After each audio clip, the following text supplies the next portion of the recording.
Sa gasol. Ihaw yan, oh. Ganyan lang pag ihaw niyan sa gasol. Ayan, oh. Tapos, oh. Ito yung finished product niya, oh. Torta natin yan, mga kaibigan. Ayan pa, babalatan pa natin yan. Mayroon pa doon. Ganyan lang siya hanggang lumambot. Pag malambot na yan, ganun mo siya. Malambot, ibig sabihin luto na yan.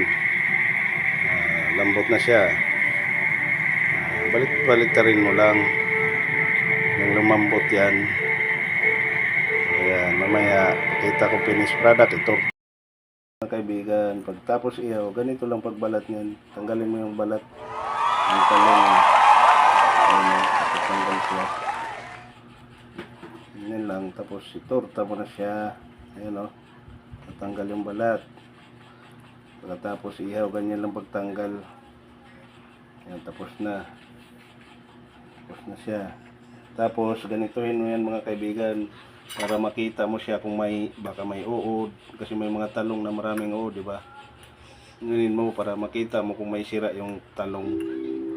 Basta kung may sira, tanggalin mo lang. Yan, wala siya, okay siya. Yan lang. Ganyan. Yan, now finish product. Wow, talong. Ayan, kita nyo. At saka siyempre, may tamis ang hang ketchup. Yan yung pampasarap sa usawan yan. Ang ketchup. It na isda. Ayan, natira na paksiw. Saka talong. Kaya na sila. Ketchup.